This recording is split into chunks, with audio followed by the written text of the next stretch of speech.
So last lecture में हम ई की वैल्यू निकाल कर हटे थे, तो साथ में इसका टॉपिक स्टार्ट होता है energy eigen value and zero point energy.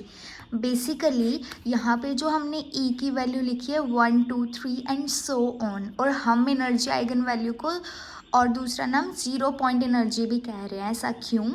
Zero point energy basically वो एनर्जी है, वो सबसे कम एनर्जी है जहाँ पर जाके जो हमारा पार्टिकल है बॉक्स के अंदर वाला, उसकी वैल्यू मिनिमम हो जाती है। उस एनर्जी को कहते हैं zero point energy.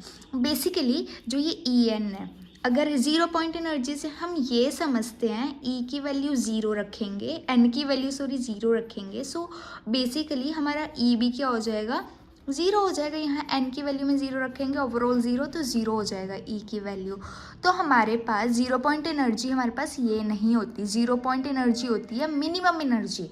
Minimum energy तो ज़ीरो हो नहीं सकती, क्योंकि अगर हमारी ई की वैल्यू ज़ीरो हो गई देन हर जगह पर इनसाइड द बॉक्स के अंदर जो प्रोबेबिलिटी होगी हमारी वो भी ज़ीरो हो जाएगी, विच इज़ नॉट पॉसिबल।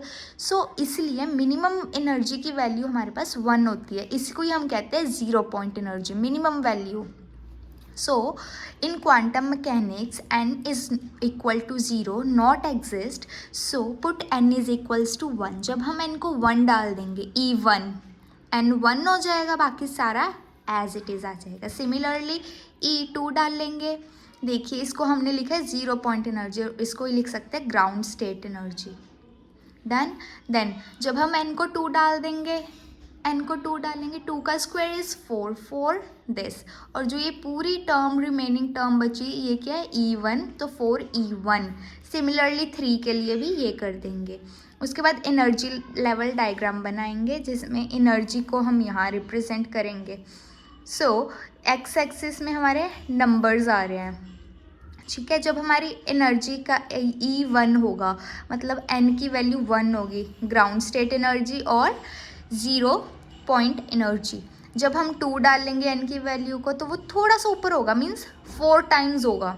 जब हम 3 डाल लेंगे तो वो 9 टाइम्स होगा। अब हमें यहाँ से क्या पता चल रहा है, जो हमारा एनर्जी है ये इक्वली स्पेस्ड नहीं है। इक्वली स्पेस्ड होता तो कैसे होता? अगर ये 0 है और अगर ये 4 है तो हमारी ऊपर वाली चीज़ भी 8 होनी चाहिए, है ना। ये होता है इक्वली स्पेस्ड, मतलब 4 4 का गैप है, 2 2 का गैप है, 1 1 का गैप है। बट यहाँ पर गैप हमारा अलग सा है। देखिए 1 से 4 जा रहे हैं, यहाँ पे आ रहा है 3 का गैप। 4 से 9 जा रहे हैं, कितना होता है? 9 माइनस 4 इज़ 5, तो यहाँ 5 का गैप आ रहा है। और इससे भी ऊपर जाएंगे बढ़ जाएगा गैप, फिर ऊपर जाएंगे बढ़ जाएगा। e की पावर 4 रख लो, मतलब n की power n is equal to 4 रख लो, क्या हो जाएगा? 4 का स्क्वायर 16, आगे 16 टाइम्स चल जाएगी एनर्जी। तो एनर्जी लेवल डायग्राम के हिसाब से हम लिखेंगे, thus we find that particle can have any value of energy given by e is equal to this, hence energy is quantized and it's not equally spaced. Done. उसके बाद साथ ही में topic start होता है हमारा eigen wave function in one dimensional box, ठीक है। हमने लास्ट टाइम फाइंड आउट की थी value of Sai is a sin kx, a sin kx, ठीक है। साई की वैल्यू ये आ गई। अब हम इसमें क्या नॉर्मलाइजेशन कंडीशन लगा देंगे, ठीक है। नॉर्मलाइजेशन कंडीशन क्या होती है? Psi star into psi is equals to 1। So psi की वैल्यू क्या है? A sine k x. Psi star क्या होता है? Complex conjugate of psi. इसका complex conjugate as it is रहेगा। कॉम्प्लेक्स कॉन्जुगेट क्या होता है हमारे पास? जैसे हमारे पास a प्लस आयोटा b है ना। इसका जब कॉम्प्लेक्स कॉन्जुगेट करेंगे, जो आयोटा है, आयोटा वाले की साथ वाली टर्म माइनस हो जाएगी। ये होता है कॉम्प्लेक्स कॉन्जुगेट। सिमिलरली यहाँ पर कुछ भी हमारे पास आयोटा की टर्म नहीं है, सो हमारे पास एज इट इज़ आ जाएगी यही term is equal to 1। A square बाहर, साइन के एक्स क्या हो जाएगा? Sine square k x is equals to 1। Done. इसके बाद का कंसेप्ट मैं आगे समझाती हूँ। A square 0 to a sine square k x d x. Done. A square 0 to a, इस चीज़ को हम कैसे लिख सकते हैं? साइन स्क्वायर थीटा और क्या होता है? 1 माइनस कॉस 2 थीटा बाय 2 हम बाहर ले आएंगे, साइन स्क्वायर के एक्स को 1 minus cos 2 theta d x, done is equal to में 1 चल रहा था, डन। उसके बाद इनको सेपरेट कर लेंगे, ए स्क्वायर बाय 2 सभी का है ये, 0 to a d x minus 0 to a cos 2 k x d x is equals to 1, done.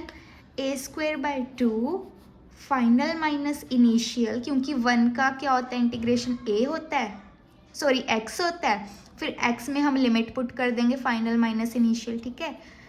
0 to ए, इसमें अभी रुक के पुट करेंगे लिमिट, सीधा लिख देंगे साइन इंटीग्रेशन सॉल्व की है ऐसे is equals to 1, A square by 2 A minus final minus initial करेंगे sine 2 k A by 2 final minus sine 0, what is sine 0, sine 0 is 0,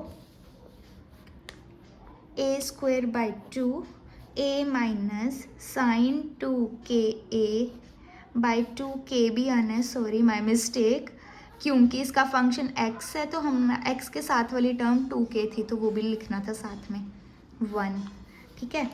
A square by 2 A minus k की value क्या होती है, हमने पीछे पढ़कर हटे थे, जो k होता है हमारे पास वो क्या आई है हमारे n pi by a, so यहाँ पर क्या हो जाएगा 2k n pi by a into a divided में 2k as it is equal to 1, A square by 2 A minus sine a से a कट गया 2n pi by 2k is equal to 1।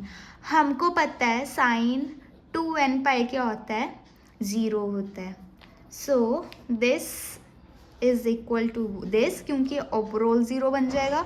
जब ये टर्म साइन का angle 0 बन गया तो हमें पता है साइन 0 भी क्या होता है, 0 होता है, तो ओवरऑल टर्म 0 बन जाएगी।